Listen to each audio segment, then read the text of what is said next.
स्वामी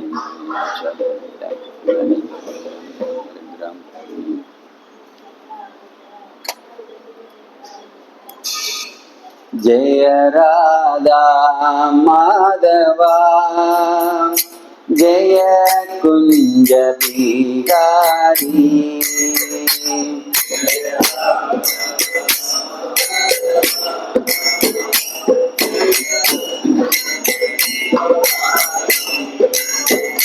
जय राधा माधवा जय कुंज बिहारी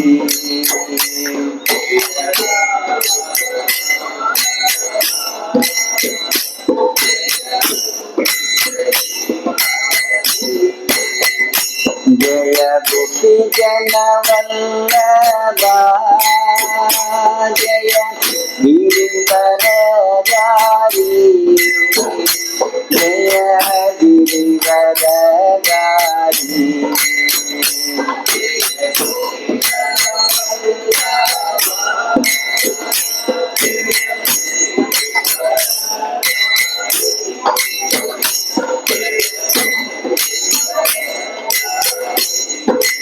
जय गोपी जन वल्लभा जय गिरिवरधारी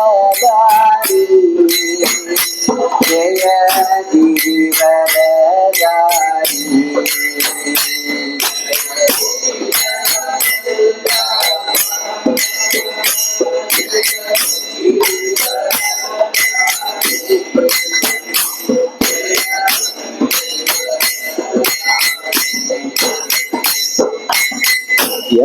यशोदनंदन व्रज जनरंजना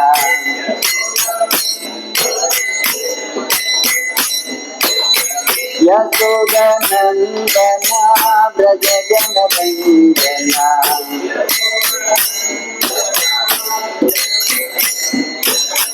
यमुना तीरा वनचारी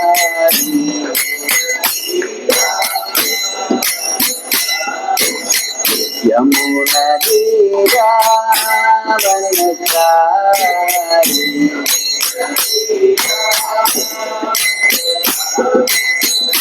जय राधा माधवा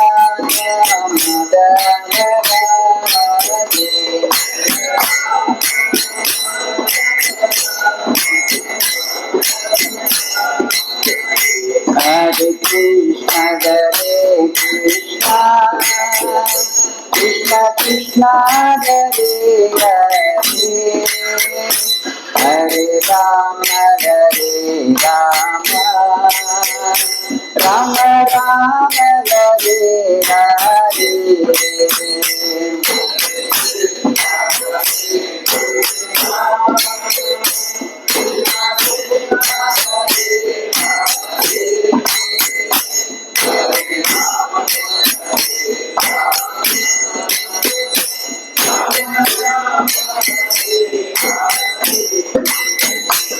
हरे Krishna Krishna Krishna Hare Hare Hare Ram Ram Ram Hare Hare Hare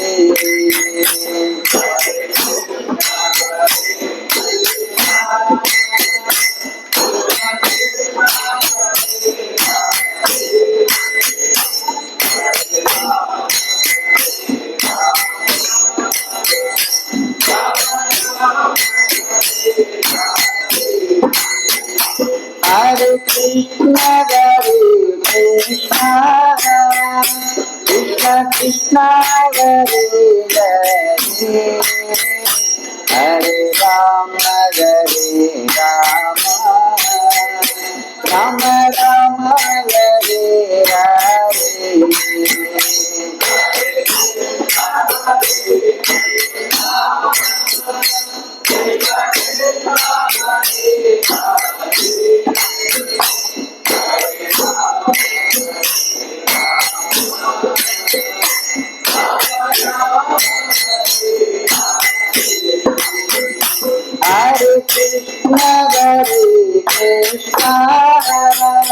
Krishna Krishna Hare Hare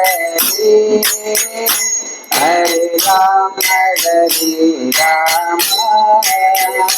Rama Rama Hare Hare Hare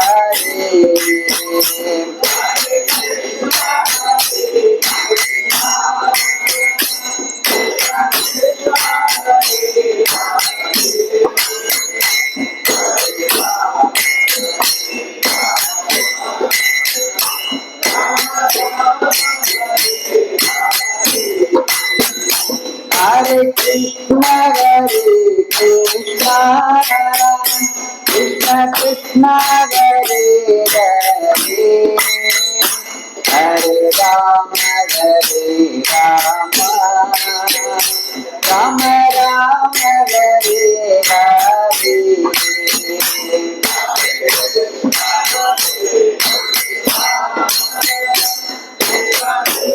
இதெல்லாம் சத்தமே வரலையே, எல்லாரும் பாடுங்க.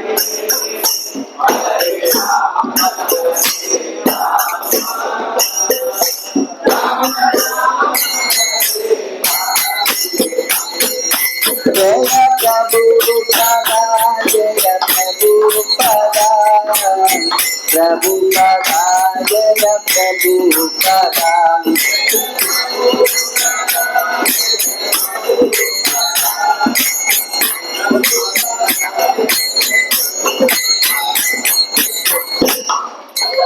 श्री कृष्ण भगवान की, श्रीमद् भगवद गीता की, श्रील प्रभुपाद की जय।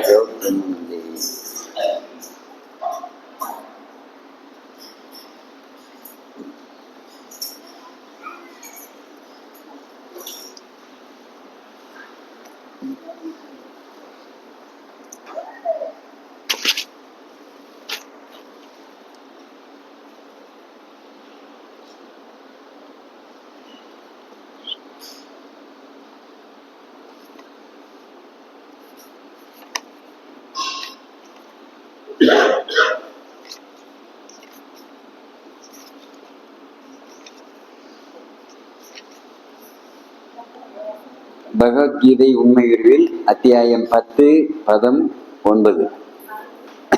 இந்த ஸ்லோகம் அப்படி படிக்கிறேன், நீங்க எல்லாம் திருப்பி சொல்லுங்க. மச்சித்தா மத்கத பிராணா போதயந்த பரஸ்பரம் கதயந்தச்ச மாம் நித்யம் துஷ்யந்தி ச ரமந்தி ச மச்சித்தா மத்கத பிராணா போதயந்த பரஸ்பரம் கதயந்தச்ச மாம் நித்யம் துஷ்யந்தி ச ரமந்தி ச மச்சித்தா மத்கத பிராணா போதயந்த பரஸ்பரம் கதயந்தச்ச மாம் நித்யம் துஷ்யந்தி ச ரமந்தி ச. மொழிபெயர்ப்பு மற்றும் பொருளுரை அபய் சரணாரவிந்த் பக்தி வேதாந்த சுவாமி ஸ்ரீல பிரபுபாதுக்கு ஜெய். எனது தூய பக்தர்களின் சிந்தனைகள் என்னில் மூழ்கியுள்ளன. அவர்களது வாழ்க்கை எனது தொண்டிற்காக அர்ப்பணிக்கப்பட்டுள்ளது. மேலும் என்னை பற்றி தங்களுக்குள் உரையாடுவதிலும் ஒருவருக்கொருவர் உபதேசித்துக் கொள்வதிலும் இவர்கள் பெரும் திருப்தியும் ஆனந்தமும் அடைகின்றனர். பொருளுரை. தூய பக்தர்களின் இயல்புகள் இங்கே வர்ணிக்கப்பட்டுள்ளன. அவர்கள் தங்களை இறைவனின் திவ்யமான அன்பு தொண்டில் முழுமையாக ஈடுபடுத்துகின்றனர். அவர்களது மனதை கிருஷ்ணரின் தாமரை திருவடிகளிலிருந்து திசை திருப்ப முடியாது. அவர்களது உரையாடல்கள் அனைத்தும் ஆன்மீக விஷயங்களை பற்றியவை. தூய பக்தர்களின் அறிகுறிகள் இந்த ஸ்லோகத்தில் மிகவும் தெளிவாக கொடுக்கப்பட்டுள்ளன. பரமபுருஷரின் பக்தர்கள் அவரது குணங்களையும் லீலைகளையும் புகழ்வதில் தினசரி 24 மணி நேரமும் ஈடுபட்டுள்ளனர். அவர்களது இதயமும் ஆத்மாவும் சதா சர்வகாலமும் கிருஷ்ணரில் மூழ்கியுள்ளன. மேலும் அவரை பற்றி மற்ற பக்தர்களுடன் விவாதிப்பதில் அவர்கள் ஆனந்தமடைகின்றனர். பக்தி தொண்டின் ஆரம்ப நிலையில் உள்ளவர்கள் சேவை செய்வதன் மூலம் தெய்வீக ஆனந்தத்தை அடைகின்றனர். அவர்கள் பக்குவ நிலையை அடையும் போது பகவத் பிரேமையில் உண்மையாக நிலை பெறுகின்றனர். அத்தகைய திவ்யமான தளத்தில் நிலை பெற்றவுடன் இறைவன் தனது திருத்தலத்தில் வெளிப்படுத்தும் உன்னதமான பக்குவத்தை அவர்களால் அனுபவிக்க முடியும். பகவான் சைத்தன்யர் திவ்யமான பக்தி தொண்டினை உயிர்வாளிகளின் இதயத்தில் விதைக்கப்படும் விதைக்கு ஒப்பிடுகிறார். பிரபஞ்சத்தின் பல்வேறு கிரகங்களில் எண்ணிலடங்காத உயிர்வாளிகள் சுற்றி கொண்டுள்ளனர். இவர்களில் மிகவும் சிலரே தூய பக்தரை சந்தித்து பக்தி தொண்டை புரிந்து கொள்வதற்கான வாய்ப்பினை பெறக்கூடிய அதிர்ஷ்டசாலிகளாக இருப்பர். இந்த பக்தி தொண்டு ஒரு விதையை போன்றது. இது உயிர்வாளியின் இதயத்தில் விதைக்கப்பட்டு அவன் ஹரே கிருஷ்ணா கிருஷ்ணா கிருஷ்ணா ஹரே ஹரே, ஹரே ராம ராம ராம ஹரே ஹரே என்று கேட்டுக்கொண்டும் சொல்லிக்கொண்டும் இருந்தால், தொடர்ந்து நீரூற்றுவதன் மூலம் ஒரு மரத்தின் விதை எவ்வாறு முளைக்குமோ அதுபோன்று பக்தியின் விதையும் முளைக்கும். பக்தி தொண்டு என்னும் இந்த ஆன்மீக கொடி படிப்படியாக வளர்ந்து ஜட உலகின் திரையை கிழித்து கொண்டு ஆன்மீக வானில் பிரம்மஜோதியின் பிரகாசத்தினுள் நுழைகிறது. ஆன்மீக வானின் மிக உயர்ந்த கிரகமும் கிருஷ்ணருடைய பரமலோகமாகிய கோலோக பிருந்தாவனத்தை அடையும் வரை இக்கொடி தொடர்ந்து வளர்கின்றது. இறுதியில் கிருஷ்ணரின் தாமரை திருவடிகளில் அடைக்கலம் பெற்று அங்கேயே அக்கொடி நித்திய வாழ்கின்றது. ஒரு கொடி வளரும் போது பூக்களையும் பழங்களையும் படிப்படியாக வழங்குவது போல பக்தி தொண்டு என்னும் இக்கொடியும் பழங்களை உற்பத்தி செய்கிறது. மேலும் சிரவணம் கீர்த்தனத்தின் மூலம் அதற்கு தொடர்ந்து நீரூற்றப்பட்டு வருகிறது. பக்தி தொண்டு என்னும் இக்கொடி சைத்தன்ய சரிதாமிரதத்தில் மத்திய லீலை அத்தியாயம் 19 முழுமையாக விளக்கப்பட்டுள்ளது. அங்கே விளக்கப்பட்டுள்ளபடி பரமபுருஷரின் தாமரை திருவடிகளில் முழு தாவரமும் தஞ்சமடையும் போது பக்தன் இறை எண்கள் முழுமையாக ஆழ்ந்து விடுகிறான். அதன் பின்னர் நீரின்றி எவ்வாறு ஒரு மீனால் வாழ முடியாதோ அதுபோன்று பரமபுருஷரின் உறவின்றி ஒரு கணமும் வாழ முடியாத நிலையை அவன் அடைகின்றான். அத்தகைய நிலையில் பரமபுருஷருடனான உறவினால் அவன் திவ்யமான குணங்களை உண்மையில் அடைகிறான். ஸ்ரீமத் பாகவதம் முழுமுதற் கடவுளுக்கும் அவரது பக்தர்களுக்கும் இடையிலான இத்தகைய உறவினை பற்றிய வர்ணனைகளால் நிறைந்துள்ளது. எனவே ஸ்ரீமத் பாகவதம் பக்தர்களுக்கு மிகவும் பிரியமானது. இது பாகவதத்திலேயே சொல்லப்பட்டுள்ளது. ஸ்ரீமத் பாகவதம் புராணம் அமலம் யத் வைஷ்ணவானாம் பிரியம். ஜட செயல்கள், பொருளாதார முன்னேற்றம், புலன் நுகர்ச்சி மற்றும் முக்தியை பற்றிய எந்த விளக்கமும் ஸ்ரீமத் பாகவதத்தில் கிடையாது. முழுமுதற் கடவுள் மற்றும் அவரது பக்தர்களுடைய திவ்யமான இயல்புகளை முழுமையாக வர்ணிக்கும் ஒரே காவியம் ஸ்ரீமத் பாகவதம் என்பது மட்டுமே. எனவே கிருஷ்ண உணர்வில் முன்னேற்றம் பெற்ற ஆத்மாக்கள் இளைஞன் பெண்ணுடைய சங்கத்தில் ஆனந்தமடைவதைப் போல திவ்யமான இலக்கியங்களை கேட்பதில் இடையராது ஆனந்தம் அடைகின்றனர். ஓம் தத்சத். ஓம் அஜ்ஞான திமிராந்தஸ்ய ஞானாஞ்சன ஷலாகயா சக்ஷுருன்மிலிதம் ஏன தஸ்மை ஸ்ரீ குரவே நம. நம ஓம் விஷ்ணுபாதாய கிருஷ்ண பிரஸ்தாய பூதலே ஸ்ரீமதே பக்தி வேதாந்த சுவாமின் இதி நாமினே. நமஸ்தே சரஸ்வதி தேவே கௌரவாணி பிரச்சாரிணே நிர்விசேஷ சூன்யவாதி பாஷ்சாத்ய தேசதாரிணே. ஜெய ஸ்ரீ கிருஷ்ண சைத்தன்யா பிரபு நித்யானந்தா ஸ்ரீ அத்வைத கதாதர ஸ்ரீவாசாதி கௌர பக்த விருந்தா. ஹரே கிருஷ்ணா கிருஷ்ணா கிருஷ்ணா ஹரே ஹரே, ஹரே ராம ராம ராம ஹரே ஹரே.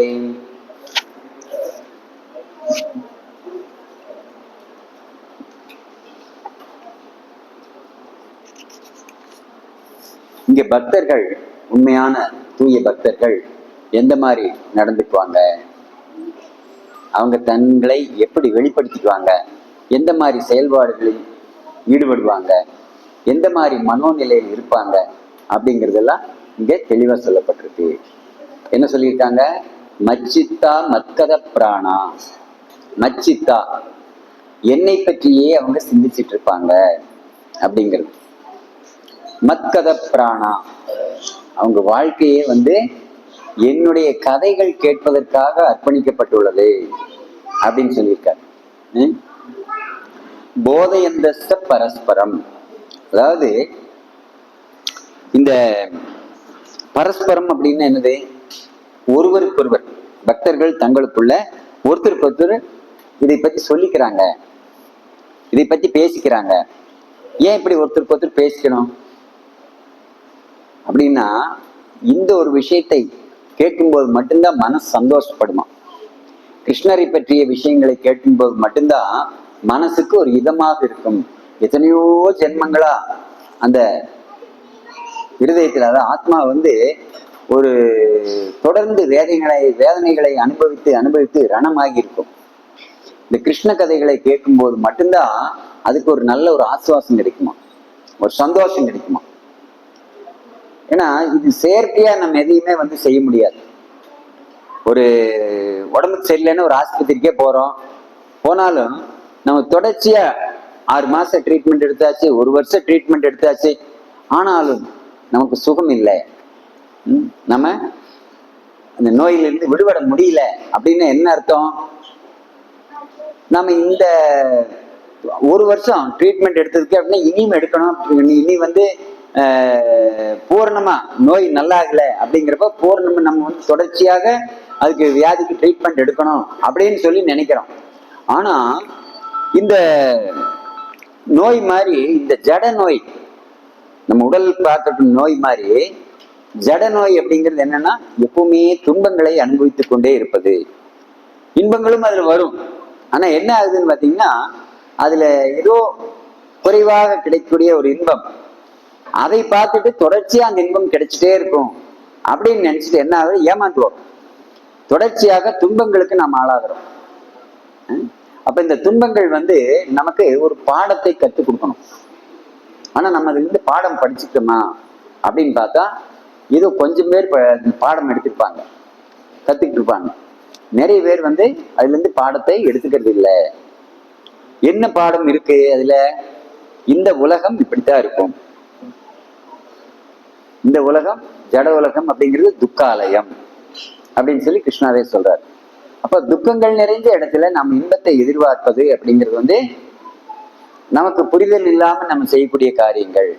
அப்ப அந்த கிருஷ்ணா என்ன சொல்றாரு, உனக்கு திருப்தி வேணும், சந்தோஷம் வேணும் அப்படின்னா என்னுடைய பக்தர்கள் இருக்காங்க, அவங்க என்ன செய்யறாங்களோ அதை நீயே செய்யி அப்படிங்கிறாரு. இவ்வளவுதான். ஒருத்தர் நல்லா இருக்கிறாங்க, பெரிய பணக்காரர், எப்படி சம்பாதிச்சாங்க அவங்க? போய் விசாரி பண்ணாமா இல்லைங்களா? அவங்க என்ன வியாபாரம் பண்றாங்க, ஏன்னா அவங்களுக்கு எவ்வளவு லாபம் இருக்குது, நிறைய செலவு எல்லாம் பண்றாங்க, எப்படி அவங்களால முடியுது? அப்போ கோயிலுக்கு போயிட்டு இருக்கிறது ஒண்ணு, என்ன தொழில் செய்யறாங்க, இப்ப எந்நேரம் அவங்க பாடுபட்டு இருக்காங்க, இந்த மாதிரி பல கேள்விகள் வந்துட்டே இருக்கு. அதை கேட்போம் நம்ம இல்லைங்களா? அதே ஒரு தொழிலை பத்தி விசாரிக்கிறப்போ இது கண் முன்னாடி தெரியக்கூடிய விஷயம். ஆனா ஆன்மீகம் பக்தி அப்படின்னு வரும்போது கண் முன்னாடி தெரியக்கூடிய விஷயம் அல்ல, அவங்க இதயத்தில் அவங்க அனுபவிக்கக்கூடிய விஷயங்கள். இது வெளிப்படையா நம்ம பேச்சு மூலியமாக ஓரளவுக்கு தான் நம்ம புரிய வைக்க முடியும்.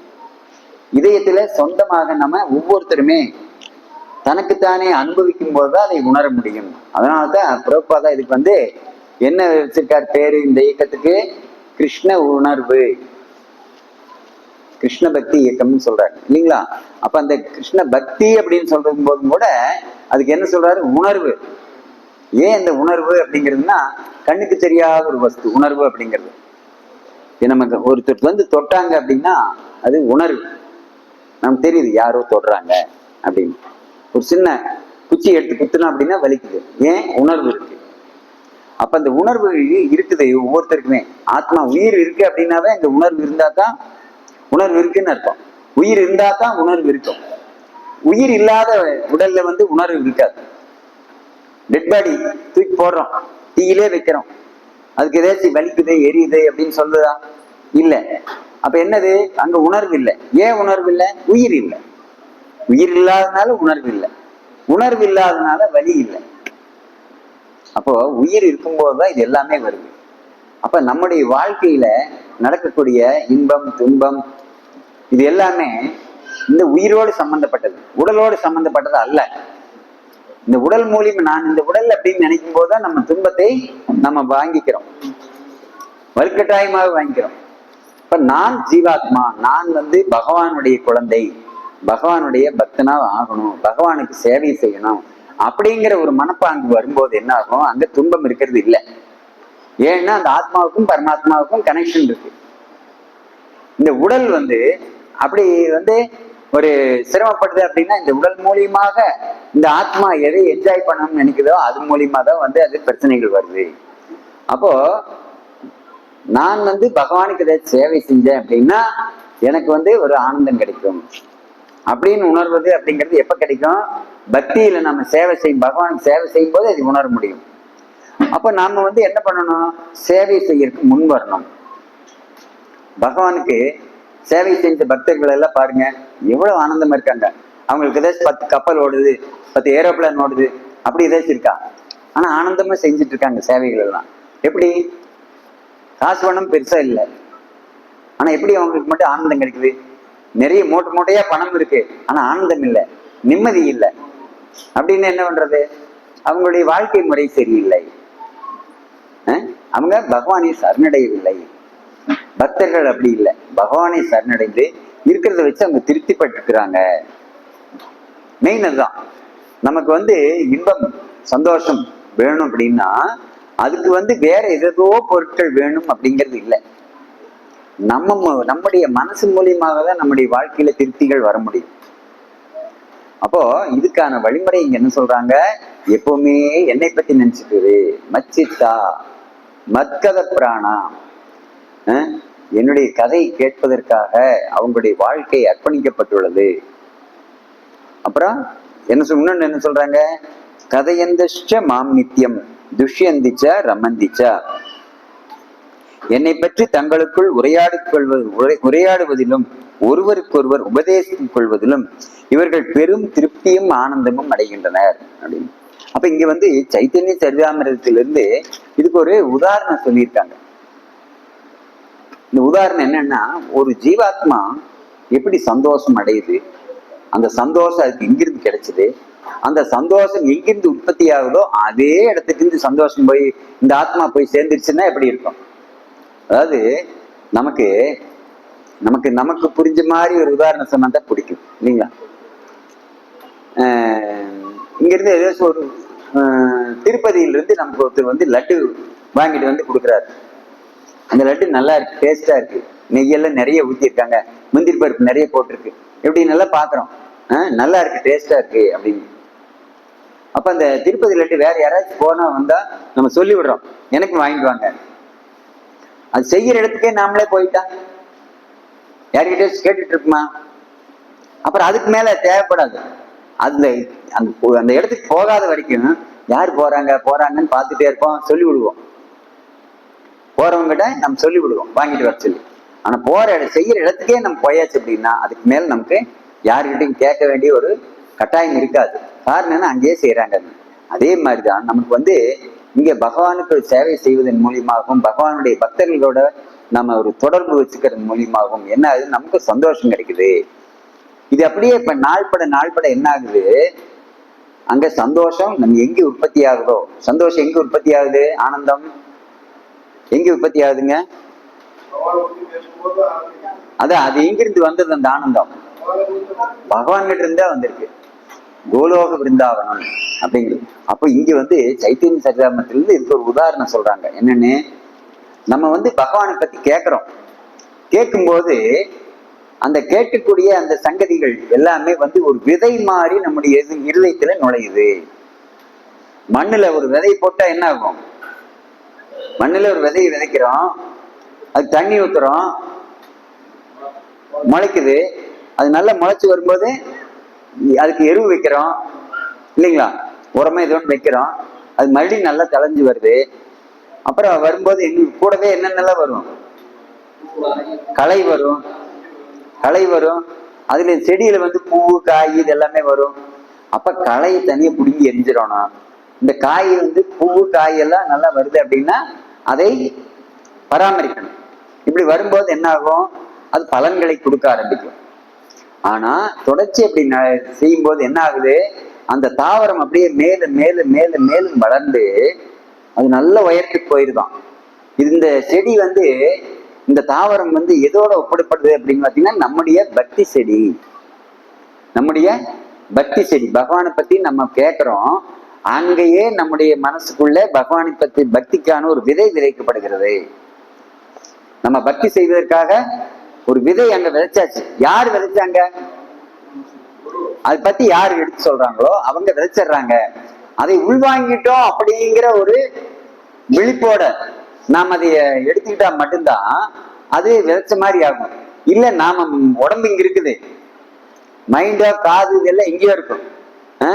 மணி 2 போகுது, இப்ப சாப்பிட்டுட்டு நம்ம அடுத்து எங்க போகணும் அப்படிங்கறதுல மைண்ட் இருந்து அப்படின்னா இது உள்ள போகாது. நான் இனி வீட்டுல போய் வேலை செய்யணும், இல்ல போய் ரெஸ்ட் எடுக்கணும், நாம் இது ஏதோ ரெஸ்ட்டுக்கு மாதிரி நினைச்சோம். இது வாழ்க்கை கல்வி. இது அப்போ இங்க எப்படி விதை விதைக்கப்படுது, இந்த விஷயங்கள் நீங்க வார வாரம் வர்றீங்க, இது கேக்குறீங்க, இதன் மூலியமா என்ன ஆகுது, வார வாரம் ஒரு விதை விதைக்கப்படுது. விதைச்சாச்சு, அப்புறம் என்ன பண்ணுவோம், தண்ணி ஊத்தணும் இல்லைங்களா? தண்ணி ஊத்தாம வார வாரம் ஒவ்வொரு இடத்துல ஒரு விதை விதைச்சிட்டு தண்ணியே ஊத்தலைன்னா அந்த விதை முளைக்குமா? முளைக்காது. தண்ணி ஊத்தணுமா வேண்டாமா? அப்ப விதை விதைச்சாச்சு. அந்த தண்ணி என்ன நீங்க சொல்றாங்க தெரியுங்களா? என்னன்னு சொல்றாங்க தண்ணி? ஹரே கிருஷ்ணா மந்திரம் டெய்லி சொல்லிட்டே இருந்தா டெய்லி தண்ணி ஊத்துற மாதிரி. ஆமா, ஒரு செடிக்கு டெய்லி தண்ணி ஊத்தினாதான் அது செடி முளைக்கும் இல்லைங்களா? அதே மாதிரிதான் டெய்லி நாம ஹரே கிருஷ்ணா மந்திரம் சொல்லிட்டே இருக்கும்போது என்ன ஆகுது, அந்த ஏற்கனவே கேட்ட விதை இருக்கு இல்லைங்களா, விதைக்கப்பட்ட விதை அது முளைக்க ஆரம்பிக்குமாமா. நமக்குள்ள பக்தி எப்படி ஸ்டார்ட் ஆகுது? இப்படித்தான். இந்த விஷயத்த ஒரு தடவை கேட்டுட்டோம், வார வாரம் கேட்கிறோம், முளைக்காது. எப்ப முளைக்கும்? எப்ப முளைக்கும்? தண்ணி ஊத்தினா தான் முளைக்கும். அது என்னது தண்ணி ஊத்துறதுங்கிறது? ஹரே கிருஷ்ணா மந்திரத்தை டெய்லி நாம ஜெபம் பண்ணணும், வீட்டுல ஜெபம் பண்ணணும். அதனால்தான் நம்ம இங்க என்ன வந்தா முதல்ல என்ன சொல்றோம், ஹரே கிருஷ்ணா மந்திரம் ஜெபம் பண்ணுங்க. மாலை வாங்கிட்டீங்களா? டெய்லி வீட்டுல எதுக்காக சொல்றோம்? தண்ணி ஊத்துற மாதிரி. தண்ணி ஊத்துல அப்படின்னா அந்த செடி எத்தனை பெரிய இதா இருந்தாலும் வளராது. 1000 விதை விதைச்சாலும் சரி, அது போன வாரம் தான் நான் விதை வச்சு விட்டேன், வளர்ற, சரி இந்த வாரம் போய் ஒரு விதை வாங்கிட்டு வந்துருவோம். எத்தனை விதை வார வாரம் வாங்கிட்டு போனாலும் தண்ணி ஊத்தாம அது வளராது, முளைக்காது இல்லைங்களா? அப்ப அந்த முளைக்கும் திறன் அதுக்குள்ள இருக்கு. ஆனா அந்த ஈரம் போனா தான் அது முளைக்கும். முளைக்கக்கூடிய திறன் அந்த விதைக்கு இருக்கு. ஆனா அந்த ஈரம் அதுக்கு பட்டாத மட்டும்தான் அது முளைக்க ஆரம்பிக்கும். அதே மாதிரி இந்த ஹரே கிருஷ்ணா மந்திரத்தை டெய்லி நம்ம தினசரி நம்முடைய வாழ்க்கையில காலையில எந்திரிச்ச உடனே கொஞ்ச நேரம் அதுக்காக ஒதுக்கி சொல்லிடணும். நாம என்ன நினைப்போம், எல்லா வேலையும் முடிச்சுட்டு கடைசியில் பார்ப்போம் அப்படின்னா அது கடைசியாவே இருந்துடும், செல்லவே முடியாது. முதல்ல அதுக்கு ஒரு பிரியாரிட்டி கொடுக்கணும், முக்கியத்துவம் கொடுக்கணும். காலையில எந்திரிச்ச உடனே நீங்க ஒரு 6 மணிக்கு உங்க வேலைகள் தொடங்குற மாதிரி இருந்தா நீங்க என்ன பண்ணணும், 5 மணிக்கே எந்திரிச்சிடும். 5 மணிக்கு எந்திரிச்சு ரெடியாகி இந்த ஹரே கிருஷ்ணா மந்திரத்தை சொல்ல ஆரம்பிச்சிடணும். அப்ப டைம் இருக்கும். இந்த டைம் பிரகாரம் நீங்க தண்ணி ஊத்துற மாதிரி, அதாவது ஒருத்தர் சொன்னாங்க, இங்க செடிகள்ல வைக்கும்போது காலையில் நேரத்துல தான் தண்ணி விடணுங்க, அப்புறம் சாயந்தர நேரத்துல தண்ணி விடும். ஏன் அப்படின்னு கேட்டோம். வெயில் நேரத்துல அது பெருசா முளைக்காது, என்ன ரொம்ப ஹீட்டா இருக்கும் பூமி. அப்ப காலையில் நேரத்துல ஊற்றும் போது என்ன ஆகும், அது ஈஸியா அது உள்வாங்கிக்கும். அதே மாதிரிதான் ஒரு குப்பை சப்பையெல்லாம் இல்லாம காலையில நம்முடைய மனசு ரொம்ப சுத்தமா இருக்கும், நிர்மலமா இருக்கும். அதனாலதான் அதிகாலையில் நடக்கக்கூடிய பூஜைகளுக்கு என்ன சொல்லுவாங்க, மங்கள ஆரத்தி, நிர்மாலிய பூஜை. நிர்மாலியம்னா என்னது, எந்த ஒரு மாசு மறு அழுக்கு அப்பு இல்ல, எது இல்லாம இருக்கக்கூடிய ஒரு களங்கமற்ற நிலை அப்படிங்கிறத நிர்மாலியம் அப்படிங்கிறோம். ஆகாயம் நிர்மாலியமா இருக்கு, எந்த களங்கம் இல்லாம இருக்கு, சுத்தமா இருக்கு, நட்சத்திரங்கள் அப்படி அப்படியே தெரியுது அப்படிங்கிறோம் இல்லைங்களா? அதே மாதிரி நம்முடைய மனசு இதமா இருக்கக்கூடிய நேரத்துல நம்ம அந்த தண்ணி ஊற்றணும் அப்படின்னா அது எப்ப இருக்கும், காலையில் எந்திரிச்ச உடனேதான். 6 மணிக்கு மேல 7 மணிக்கு மேல போக போக என்ன ஆகும், அது பல விஷயங்களை உள்வாங்கிக்கும். கண்ட குப்பையெல்லாம் எப்படி நம்முடைய வீட்டு குப்பையெல்லாம் எப்படி போகுது, எத்தனை மணிக்கு போகுது வெளியே? 6 மணில இருந்து ஒவ்வொரு வீடா வெளியே போக ஆரம்பிக்கும். 6 மணிக்கு ஒருத்தர் கொண்டு போய் கொட்டிட்டு வருவாங்க, 7 மணிக்கு குப்பைகள்லாம் வெளியேற நேரம் இல்லைங்களா? அப்ப அதே மாதிரிதான் நம்ம அந்த குப்பைகள் எல்லாம் உள்வாங்கிக்கிறோம். நம்ம வீட்டு குப்பையெல்லாம் வெளியே போயிடுது, வெளியே இருக்கிற பௌதிக குப்பைகள் எல்லாம் நம்முடைய இதயத்துக்குள்ள உள்வாங்கி வர்ற நேரம் அது. அப்ப என்னன்னா நம்ம அந்த கேட் போட்டு வச்சாதான் அந்த குப்பைகள் வெளியே உள்ள வராம இருக்கும். எது கேட்? இது நம்ம மனசை ஆரோக்கியமா சுத்தபத்தமா வச்சுக்கிறது தான் அது கேட் போட்ட மாதிரி. அப்ப அது எப்போ நடக்கும் அப்படின்னா, நம்ம தொடர்ச்சி ஹரே கிருஷ்ணா மந்திரத்தை 6 மணிக்குள்ள நம்ம ஜெபம் பண்ணி நம்ம ஒரு ஆரோக்கியமா வச்சுட்டோம் அப்படின்னா வேற எந்த குப்பையுமே எதுவுமே உள்ள வராது. ஏன்னா அங்க பகவான் வந்துட்டாரு, வேற எதுவுமே வராது.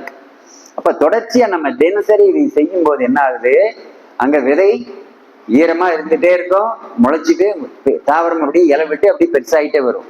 இது இப்படியே இங்கு போய் நிக்குதான்னு சொல்றோம், கோலோக விருந்தாவன் போய் நிக்குமா.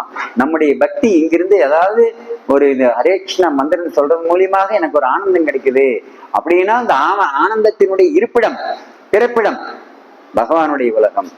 அப்ப அந்த உலகத்துக்கு போற வரைக்கும் அந்த பக்தி ரொம்ப அற்புதமா வளர்ந்து போயிட்டே இருக்குமாமா. இது வளர வளர என்ன ஆகுது, நமக்குள்ள ஒரு ஆனந்தம் கிடைச்சிட்டே இருக்கும். அதனாலதான் பக்தி அப்படின்னாவே, பக்தியில நல்ல நம்ம பிராக்டிஸ் பண்ணிட்டு இருக்கோம் அப்படின்னா நமக்கு எப்பவுமே ஒரு உற்சாகம் இருந்துட்டே இருக்கும். உற்சாகம் இல்லை அப்படின்னா, நமக்கு உற்சாகம் இல்லை அப்படின்னு நினைக்கும் போது என்ன தோணும் அப்படின்னா, அங்க ஒரு பகவானை பத்தி எது சிந்திக்கல. பகவான் பத்தி சிந்திச்சாலே, பகவான் கதை கேட்டாலே நமக்கு ஆட்டோமேட்டிக்கா ஒரு உற்சாகம் வந்துருமா. ஆன்மீகவாதி அப்படின்னாவே உற்சாகம் தானே. ஏன் அப்படின்னா, இயங்கிட்டே இருக்கக்கூடியது ஆத்மாவினுடைய இயல்பு, அது சும்மா இருக்காது.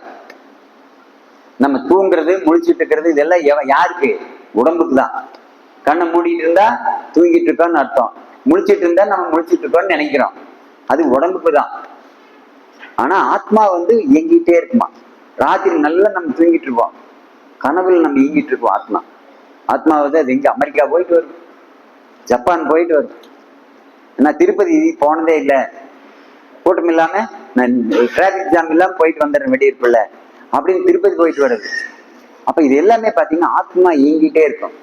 எப்ப எது வரைக்கும் இருக்கும், ஆத்மாவுக்கு இதை கிருஷ்ணா சொல்லியிருக்காரு 2வது அத்தியாயத்துல. ஆத்மா எப்படிப்பட்டது, அதனுடைய குணங்கள் எப்படி. எனக்கு ஒரு 2 வயசு குழந்தைக்கு இருக்கக்கூடிய ஆத்மா அது ரொம்ப சோர்வா இருக்கும், பலவீனமா இருக்கும். 25 வயசுக்கு இருக்கக்கூடிய ஆத்மாவுக்கு தான் பலமா இருக்கும்.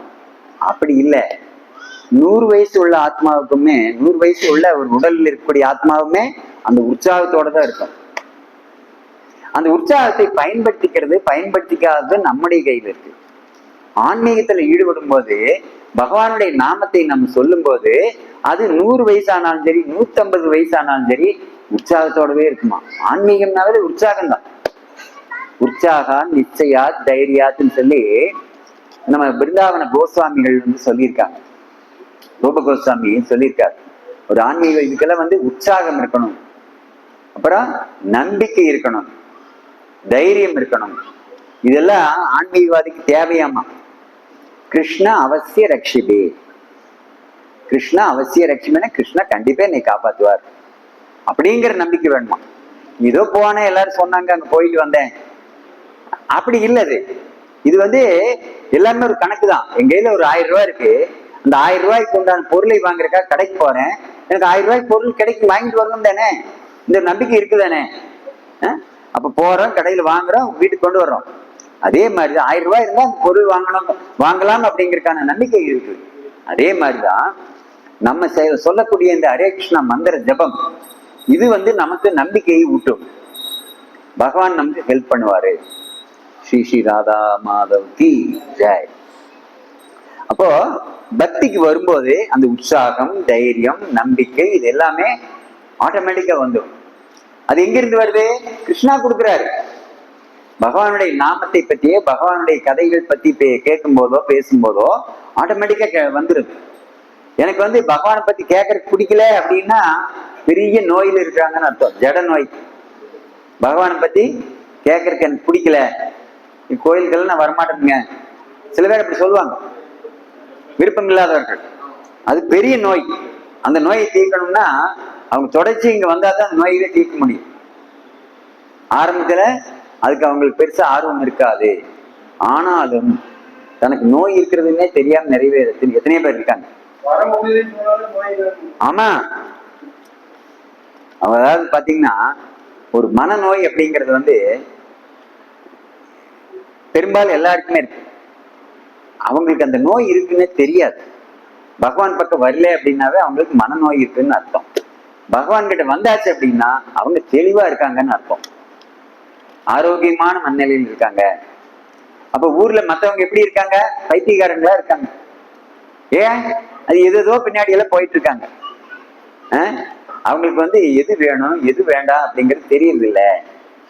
அவங்களுக்கு வந்து எப்படின்னா ஒரு போலியான விஷயங்கள், இது எனக்கு இன்பத்தை கொடுக்கும், அது எனக்கு இன்பத்தை கொடுக்கும் அப்படின்னு ஒரு நிரந்தரமில்லாத விஷயங்களை நோக்கி பின்னாடி போயிட்டே இருக்காங்க. ஆனா கிருஷ்ணா இங்க சொல்றது என்ன, எப்படி நிம்மதி, ஒரு ஆனந்தம், திருப்தி, ஆனந்தம் எப்படி கிடைக்கும் சொல்றாரு.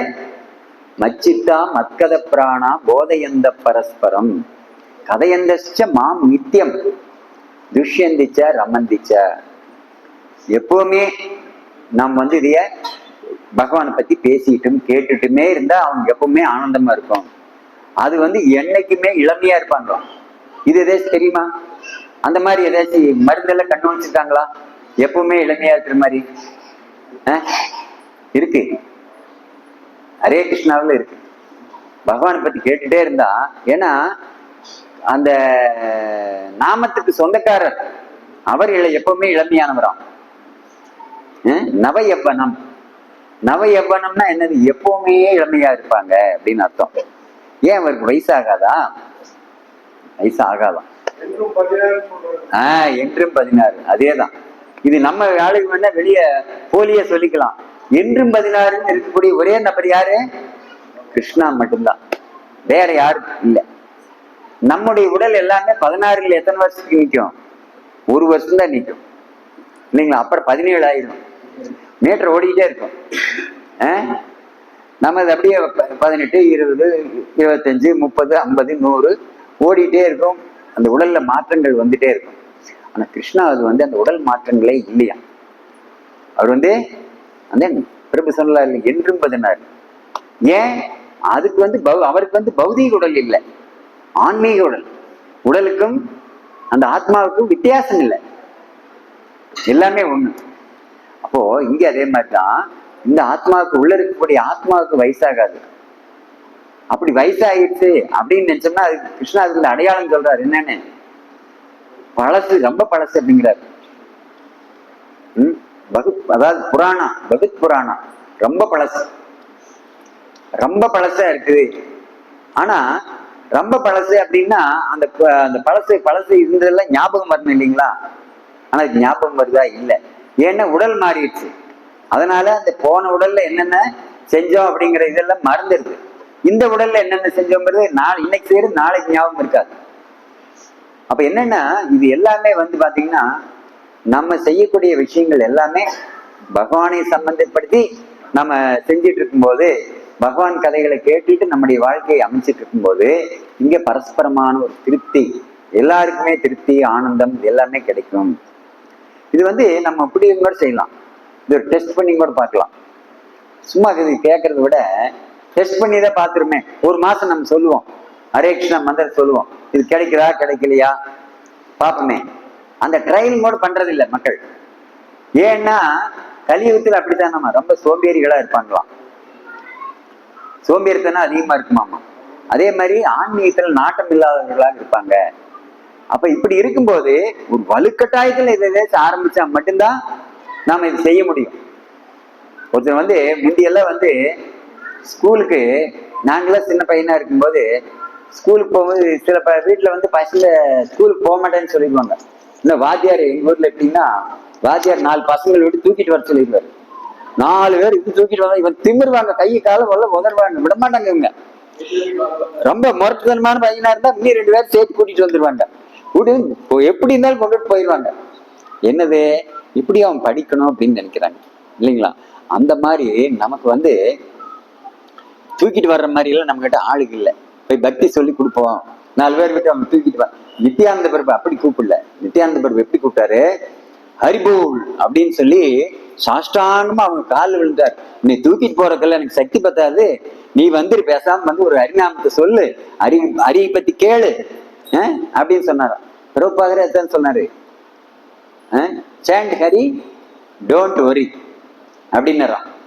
சாண்ட் ஹரி, ஹரியினுடைய நாமத்தை சொல்லு, நீ கவலையை விடு அப்படின்னு. இவ்வளவு ரொம்ப நம்ம எது பஞ்ச் டைலாக் அப்பவே பிரபுபாதர் சொல்லியிருக்காரு. இப்பதான் வர்றதில் பஞ்ச் டைலாக்கே அல்லது. பஞ்ச் டைலாக் எது? சாண்ட் ஹரி டோன்ட் வரி.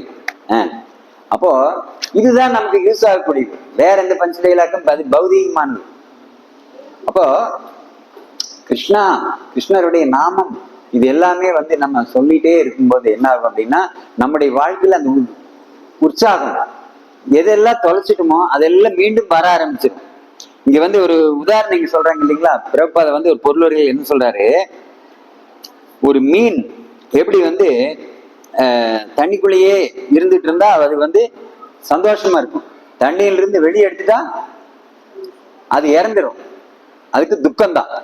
அப்ப அதே மாதிரி ஒரு தண்ணிக்குள்ளேயே இருக்கிற மீன் மாதிரி பக்தியிலேயே இருக்கும்போது நம்ம ஆனந்தத்தை அனுபவிப்போம், சந்தோஷமா இருப்போம் அப்படிங்கிறதான். அப்ப அதனால நம்ம வந்து இந்த மீன் மாதிரி ஆன்மீகத்துல மீன் எப்படி அந்த தண்ணிக்குள்ளேயே இருந்த சந்தோஷமா, அதே மாதிரி பகவான் பத்தின சிந்தனையே இருக்கணும். மன்மனாபவ அப்படின்னு கிருஷ்ணா சொல்றாரு. மன்மனாபவ, என்னை பத்தியே நேரம் நினைச்சிட்டு, ஏன் இதை திருப்பி திருப்பி சொல்லணும்? ஏன் உலகத்தில் நீ உங்களை ஒருத்தர் தான் நினைக்கணுமா, வேற யாராச்சும் நினைக்க கூடாதா அப்படின்னு ஒருத்தர் கேட்கலாம் இல்லைங்களா? ஆனா பகவான் என்ன சொல்றாரு, உனக்கு சந்தோஷம் வேணும்னா கேளு, இது செய்ய. எல்லாமே அப்படிதான் கேரண்டியா சொல்றாரு. உனக்கு சந்தோஷம் நிம்மதி இதெல்லாம் வேணும்னா, அமைதி வேணும்னா என்னை பத்தி கேளு, வேற எதை பத்தி கேட்காத. நாம் என்ன பண்றோம், பக்கத்து வீட்டுக்காரங்களை பத்தி வேற ஏதோ ஊர் உலக கதை எல்லாம் பேசிட்டு அதுல ஏதாச்சும் நமக்கு சொல்லுவாங்க, வெறும்பாய் மெல்றவனுக்கு 2 அபுல் போட்ட மாதிரி அப்படின்னு. அது ஏற்கனவே அந்த ஆத்மா அதுல விருப்பம் இருக்குமாமா, ஊர்கதைகள் கேட்கறதுக்கு பேசுறதுக்கு விருப்பம் இருந்துட்டே இருக்குமா. அதுல 2 விஷயம், 2 பேப்பர்காரன் தீனி போட்டுறாங்க, டிவிக்காரங்க 2 தீனி போட்டுறாங்க. அது என்ன ஆகும், இன்னைக்கு டிவி நியூஸ் பாத்தியா, பாரு அங்க அப்படி நடந்துருச்சான், இங்க இப்படி நடந்துருச்சான், நம்முடைய சிந்தனைகளை தூண்டி விட்டுட்டே பௌதிக. அதனாலதான் வந்து பிரபாதன டிவி பார்க்காத அப்படின்னாரு. நமக்கு டிவி மட்டும் பார்க்கலைன்னா நமக்கு வந்து பைத்தியமே பிடிச்சிரும். அது ஆக்சுவலா அது பைத்தியம் இல்ல, அதுவே தெளிஞ்சு வந்துடும். நாம் என்ன நினைக்கிறோம், டிவி பார்க்காம இருந்துட்டா ஐயோ நமக்கு என்னமா மாதிரி ஆகி போவோம். அதாவது அதுக்கு என்னது தெரிஞ்சுக்கிறோம் அப்படின்னா, அந்த டிவி எல்லாம் பார்த்தா தான் ஒரு சராசரியான ஆளு, டிவி பார்க்கலைன்னா அவன் இங்க வாழ்றது தகுதி இல்லாத ஆளு அப்படிங்கிற மாதிரி இன்னைக்கு ஒரு போக்கு போயிட்டு இருக்கு. இன்னைக்கு எல்லாமே ஒருத்தர் வந்து ஒரு பக்தர் வந்து சொன்னார், அவர் இப்படித்தான் அந்த வீட்டுல கணவர் மட்டும் பக்தரா இருக்கார், மனைவி அவங்களுக்கு இனி சரி அதை பத்தி புரியல, அதனால பெருசா அவங்களுக்கு ஈடுபாடு இல்லை. அப்போ அந்த கணவர் இருக்காரு இல்லைங்களா, அவர் தொடச்சி இதுல அறிஞாம் சொல்லி இது ஒண்ணு. அப்புறம் அவங்க இந்த மனைவியோட அப்பா சொல்றாராம், நீ ஏன் இப்படி பைத்தியக்காரனாட்ட ஆயிட்ட, மற்றவங்க எல்லாம் எப்படி பாரு தெரிஞ்சிட்டு இருக்காங்க, அவங்க பாரு காலையில் சாயந்தரம் வந்தா அவன் பிராந்தி கடைக்கு போயிட்டு வர்றான், இதெல்லாம் நார்மலா இருக்கிறதாம்மா. டாஸ்மாக் போயிட்டு வந்தா தான் அவன் நல்ல புத்தியில் இருக்கிறான் அப்படின்னு அர்த்தமாமா. ஹரிநாமன் சொன்னா அவனுக்கு வந்து மென்டல் ஆயிட்டானா எப்படின்னு பாருங்க. அதான் அப்படியே உள்டாவா போட்டு விட்டாங்க. அப்போ ஹரிநாமத்தை சொன்னா மட்டும்தான் நமக்கு வாழ்க்கையில நிம்மதி கிடைக்கும், சந்தோஷம் கிடைக்கும், ஆனந்தம் கிடைக்கும். பக்தர்களுடைய சங்கம் மெயினா கிடைக்கணும். கலியுகத்துல இது எங்கேயும் கிடைக்காது. கலியுகத்துல வேற சங்கங்கள் நிறைய கிடைக்கும், பக்தர்களுடைய சங்கம் எத்தனை கோடி கொடுத்தாலும் கிடைக்காது. அப்போ அந்த பக்தர்களுடைய சங்கத்திலேயே நம்ம இருந்துட்டு இருந்தோம் அப்படின்னா அவங்க நம்மளை கீழே போகிறதுக்கு விட மாட்டாங்க. ஏன்னா இந்த பிரபு 2 நாளா சரியில்லை, கொஞ்சம் மனம் வாட்டமா இருக்காரு, என்னன்னு கேட்கணும் அப்படின்னு சொல்லி அவங்க வந்து ஒரு ஆறுதலா சில வார்த்தைகள் சொல்லுவாங்க. அது மூலியமா ஏன்னா நம்மளை பத்தி நல்ல விதமா உண்மையாவே சிந்திக்கிறதுக்கு அந்த பக்தனால மட்டும்தான் முடியும். வெளியெல்லாம் இருக்கிறதெல்லாம் அன்புங்கிற பேர்ல சும்மா ஒரு ஹம்பக்கதெல்லாம். பிரபுபாதம் என்ன சொல்லியிருக்க அப்படின்னு கேட்டீங்கன்னா, இந்த உலகத்துல ஜட உலகத்துல அன்பு அப்படிங்கிறது இருக்கு அப்படின்னா அது தாயினுடைய அன்பு அப்படிங்கிற வடிவத்துல ஏதோ கொஞ்சமா இருக்கு, மற்றது எதுவுமே அன்பு இல்லை, எல்லாமே ஒரு வியாபாரம் மாதிரி. அது வந்து நீ எனக்கு ஒரு இன்பத்தை கொடுக்குற, நான் உனக்கு ஒரு இன்பத்தை கொடுக்குறேன், கழிஞ்சு வச்சு வேலை முடிஞ்சு, அந்த மாதிரியான ஒரு அரேஞ்ச்மெண்ட் தானே ஒழிய அது உண்மையான அன்பு அல்ல. தாயினுடைய அன்பு மட்டும்தான் இன்னைக்குமே வந்து இந்த கலியுகத்திலுமே ஏதோ கொஞ்சம் அதுல கொஞ்சம் உண்மை இருக்கு. அதுவுமே இன்னைக்கு ரொம்ப கொஞ்சம் டைல்யூட் ஆகிட்டு போயிட்டு இருக்கு. சில பேர்ல குழந்தைய பேத்து அவங்க குப்பத்தொடியில் போட்டு போயிடுறாங்க, என்னென்னமோ நடக்குது. அப்ப அதுவுமே வந்து கேரண்டி இல்லை. ஆனாலும் பிரபுபாதர் என்ன சொல்றாரு, அது கொஞ்சமாவது அந்த தாயினுடைய வடிவத்தில் தான் அந்த அன்புங்கிறது இருக்கு, பாக்கி எதுவுமே அன்பு இல்லை, மற்றது எல்லாமே காமம், ஏதோ ஒரு பொருளுக்காக ஆசைப்பட்டுட்டே இருக்கோம். அப்போ அதன் பின்னாடி போகாம பகவானுக்காக ஆசைப்படணும், பகவானுடைய நாமத்தை சொல்வதற்காக நம்ம ஆசைப்படணும், விருப்பப்படணும். அப்படின்னு இருக்கும்போது நம்முடைய வாழ்க்கை ரொம்ப ஆனந்தமாகவும் பெரும் திருப்தியோடும் இங்க இருக்கும். அதான் அந்த நல்ல முன்னேறின பக்தர்களை பார்த்து நாம அவங்க பாரு ஆசைப்படணும். இப்ப அவங்க என்னெல்லாம் பண்றாங்க அதை நாமளும் பண்ணணும் அப்படின்னா அதுக்காக அதை மட்டும் பண்ணா வந்துருமான்னா அந்த மனோபாவம் மாறணும். அதுக்கு தக்க பயிற்சிகள் நம்ம எடுத்துக்கணும். அது நம்ம இங்கே புத்தகங்கள் மூலியமா பிரபுபாதர் சொல்லி கொடுத்துக்கலாம். பிரபுபாதருடைய புத்தகங்கள் படித்ததன் மூலியமாக நமக்கு அந்த மனோபாவம் அப்படியே கொஞ்சம் கொஞ்சமா நமக்கு அது நல்ல ஒரு செட்டப் ஆகும், ஃபார்ம் ஆகும். அதனால நம்ம எல்லாருமே இதை கடைபிடிக்கணும். நச்சித்தா மத்கத பிராணா போதையந்த பரஸ்பரம் கதையந்தச்ச மாம் நித்தியம் துஷ்யந்திச்ச ரமந்திச்சா. அப்போ நமக்கு அந்த பெரும் திருப்தியும் ஆனந்தமும் பக்தர்களுக்கு கிடைக்கிற மாதிரி நமக்கும் கிடைக்கணும். அப்படின்னா நம்மளும் பக்தர்கள் தான், பக்தர்களா இருக்கவும் தான் இங்க வந்திருக்கிறோம். ஆனா அது ஒரு ஒன்னாம் வகுப்பு போனா அந்த ஒன்னாம் வகுப்புலயே நம்ம இருந்துட்டு இருக்கிறோம். என்ன கட்டாயம்? 2ஆம் வகுப்பு இருக்குது, 3வது இருக்கு, 5 இருக்கு, 10 இருக்கு, 12 இருக்கு, காலேஜ் படிப்பு. இதெல்லாம் நம்ம எப்ப போறது? அடிச்சு ஓடியிலேயே இருந்துட்டு இருந்தா நம்ம எப்ப முன்னேறது? அப்ப என்னன்னா நம்ம ஸ்பீடு பண்ணிக்கணும். பக்தர்கள் கேட்டு எப்படிங்க நீங்க இங்க எவ்வளவு வருஷம் ஆச்சு, என்னென்னலாம் பண்ணணும், நான் வாழ்க்கையில முன்னேறணும், பக்தியில முன்னேறணும், இது ரெண்டையுமே சேர்த்து நான் எப்படி கரெக்டா பிராக்டிஸ் பண்றது அப்படிங்கிறது எல்லாமே. ஏன்னா வாழ்க்கை அப்படின்னாவே அது பக்தி வேற பௌதீகம் வேறங்கிறது அல்ல. அது பக்தி மட்டும்தான். ஆக்சுவலா பௌதீகம் தெரியாதனமா விழுந்துட்டோம், தெரியாதனமா கிணத்துக்குள்ள விழுந்துட்டோம் அப்படின்னா அதுல வெளி வர்றதுதான் பார்க்கணுமே. அப்படின்னா ஐயோ உள்ள இருக்கிற மீன்கள்லாம் எப்படி இருக்குது, அந்த குச்சி இதெல்லாம் குப்பையெல்லாம் இருக்குது, இது இப்படி கிடக்குது, அதை பத்தி எல்லாம் நம்ம யோசனை பண்ணக்கூடாது. நம்ம வெளி வர்றதை பத்தி மட்டும்தான் பார்க்கணும். அப்போ நம்ம மனிதர்களாக பிறந்துட்டோம், நமக்கு சிந்திப்பதற்கான ஆற்றல் இருக்கு, நல்ல புத்தி பகவான் கொடுத்துருக்கார். அதன் மூலியமாக நம்ம விஷயங்கள் என்ன தெரிஞ்சுக்கிறோம்? பகவானுடைய பக்தராக ஆகணும். அதுக்கு 2 தான் வழிமுறைகள் ஆச்சாரியர்கள் சொல்றாங்க. ஒண்ணு அவங்க ஹரிநாமத்தை சொல்ல ஆரம்பிக்கணும். 2வது ஹரிநாமத்தை சொல்லிட்டு பகவானுக்காக ஏதோ ஒரு சின்ன சேவை செய்யணும். இவ்வளவுதான், வேற எதுவுமே இல்லை. இந்த 2யுமே செஞ்சுட்டு வந்தா போதும் நமக்கு இந்த பெரும் திருப்தி ஆனந்தம் 2மே கிடைக்கும் அப்படின்னு இங்க கிருஷ்ணாவே சொல்றாரு. சரிங்களா? வேற யாருக்காச்சும் இதுல சந்தேகங்கள் கேள்விகள் இருக்கா?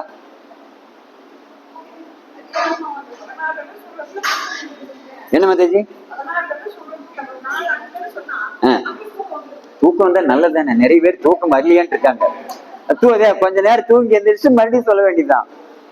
எப்படின்னா அதை நாம ஏமாத்திடணும். அது நம்மளை ஏமாத்தணும். மாயை ஏதோ ஒரு விதத்துல ஏமாத்து பார்க்கும்.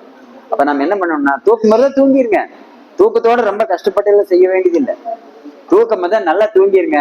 தூங்கி எந்திரிச்சா ஃப்ரெஷ் ஆயிரும். மறுபடியும் தூங்கணும்னு வருமா? வராது. தூங்கி எந்திரிச்சா மறுபடியும் நல்ல ஃப்ரெஷ் மைண்ட் இருக்கு. இல்ல அதாவது முடிஞ்சா காலையில எந்திரிச்சோடனே குளிச்சுட்டு சொல்லலாம். முடியலையா தப்பு ஒண்ணு இல்லை, பல்லு வலிக்கிட்டு கைகால் மூஞ்சி கழுவிட்டு சொல்ல ஆரம்பிச்சிடலாம். எந்த ரேட்டுக்குமே நம்ம வெடியிருக்குள்ள சொல்லணும் அப்படிங்கிறது தான். அது ரொம்ப நல்லது. ஏன்னா அடுத்தவங்க இடைஞ்சல் பண்ண மாட்டாங்க. சொன்ன நல்லது. அதாவது பிரம்ம முகூர்த்த நேரம் நம்ம சொல்றோம். அது மட்டுமல்ல, நமக்கு டைம் கிடைக்கலன்னு நம்ம கூட சொல்லுவோம். ஆனா என்னன்னா 6 மணிக்கு மேல இந்த உலகம் இயங்க ஆரம்பிச்சிடும். தூங்கிட்டு இருந்த மனுஷங்கெல்லாம் எந்திரிச்சு அவங்க செயல்பட அவங்க நம்மளை விட மாட்டாங்க. நம்மள அந்த மந்திரம் சொல்றதுக்கு விட மாட்டாங்க. அப்ப என்ன பண்ணணும்னா அவங்க எல்லாம் எந்திரிக்கிற மாதிரி நாம் எந்திரிச்சுக்கணும். இது கிருஷ்ணா ஒரு ஸ்லோகத்திலேயே சொல்றாரு. உலகம் முழிச்சுக்கிறதுக்கு முன்னாடி நாம் முழிச்சுக்கணுமாமா. அவங்க தூங்குற நேரத்தில் நாம் முழிச்சுட்டு இருக்கணும். அவங்க முழிச்சுட்டு இருக்க நேரம் நாம் தூங்கிக்கலாம். அந்த மாதிரி அப்படி இது அப்படி புரிஞ்ச மாதிரி நம்ம செஞ்சுட்டு வந்துட்டோம் அப்படின்னா அப்ப பிரச்சனை இருக்காது.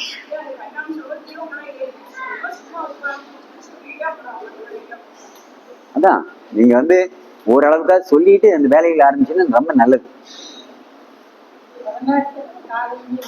முடிச்சுட்டா ரொம்ப நல்லது. ரொம்ப ரொம்ப ரொம்ப உத்தமமான இது. எப்போ ஒரே இதுல காலையில் நேரத்திலேயே முடிச்சுக்கிறது ரொம்ப விசேஷம்.